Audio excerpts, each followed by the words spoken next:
గ్రామీణ ప్రాంతాల్లో అంతరించుకుపోయిన ఆటలను నేటి తరానికి అందించాలని మాజీ మంత్రి ఎమ్మెల్యే హరీష్ రావు అన్నారు. సిద్దిపేటలో చిర్రగోనే టోర్నమెంట్ను ప్రారంభించిన సందర్భంగా ఆయన మాట్లాడారు. గ్రామీణ ప్రాంతాల్లో నాడు వాలీబాల్, చిర్రగోనే, ఖోఖో లాంటి ఆటలు ఎన్నో ఆడేవాళ్లమన్నారు. దీంతో శారీరకంగా, ఆరోగ్యపరంగా ఎన్నో ప్రయోజనాలు ఉండేవని, అదేవిధంగా సూర్యరశ్మితో ఎన్నో ఆరోగ్య లాభాలు ఉన్నాయని చెప్పారు.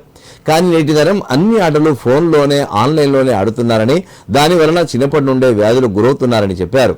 అలాంటి అంతరించిపోయిన చిర్రగోనే ఆటను మళ్లీ గుర్తు చేయడం, నేటి తరానికి తెలియజేయడం సంతోషంగా ఉందన్నారు హరీష్ రావు. ఈ టోర్నమెంట్ నిర్వహించిన నిర్వాహకులకు అభినందనలు తెలిపారు.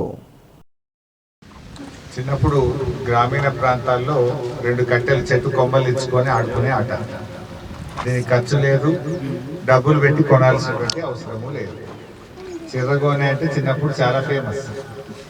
ఈ తరం వచ్చిన తర్వాత అంతా ఈ ఫోన్లు వచ్చిన తర్వాత ఫోన్లలోనే ఆటలు ఆడుతున్నారు. అసలు ఎండ తలుగుడు లేదు, శరీరానికి శ్రమ లేదు, ఏ రకమైనటువంటిది లేక ఈ ఫోన్లలో గేమ్లు ఆడడం వల్ల రకరకాల కొత్త జబ్బులు వస్తున్నాయి. చిన్న వయసులోనే వారికి అనేక విటమిన్స్ లోపం.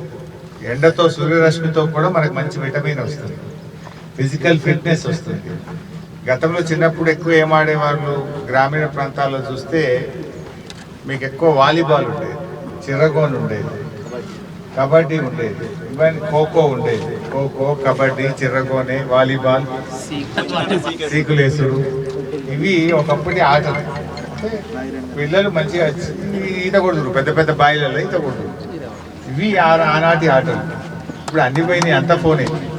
ఇది వాస్తవానికి పిల్లలు బాగా చదువుకోవాలి, అట్ ద సేమ్ టైం మంచి ఫిట్నెస్, ఆరోగ్యం కూడా చాలా ముఖ్యమైనటువంటి. ఇట్లాంటి గేమ్స్లో పిల్లలు మంచి ఆరోగ్యంగా ఉండగలుగుతారు. దీనికి ఏం ఖర్చు లేని ఆటలు. ఇవాళ అన్ని ఫోన్లలో ఆడాలంటే కూడా పైసలు కట్టి ఆడే ఉండదు. ఇదైతే ఏమో చెట్టుకు ఒక కట్టించుకోవచ్చు, మంచిగా ఆడుకోవచ్చు. ఇది అల్కటి ఆట ఉంటుండే. సో ఇట్లాంటి ఆటలకు మళ్ళీ ప్రాధాన్యత రావాలి. ఇలాంటి ఆటలకు మళ్ళీ విస్తృతమైనటువంటి ప్రచారం కల్పించి మరి ఈ తరం పిల్లలు కూడా ఈ చిర్రగోనే ఆడాలనే ఒక మంచి ఉద్దేశంతో ఈ కార్యక్రమాన్ని ప్రారంభించినటువంటి మా తమ్ముడు గిరి సంపత్ మరియు యాదయ్య, మా పస్తం యాదగిరి మంచిగా పూనుకున్నారు, మంచి ఆలోచన చేసిండ్రు. I wish you all the best.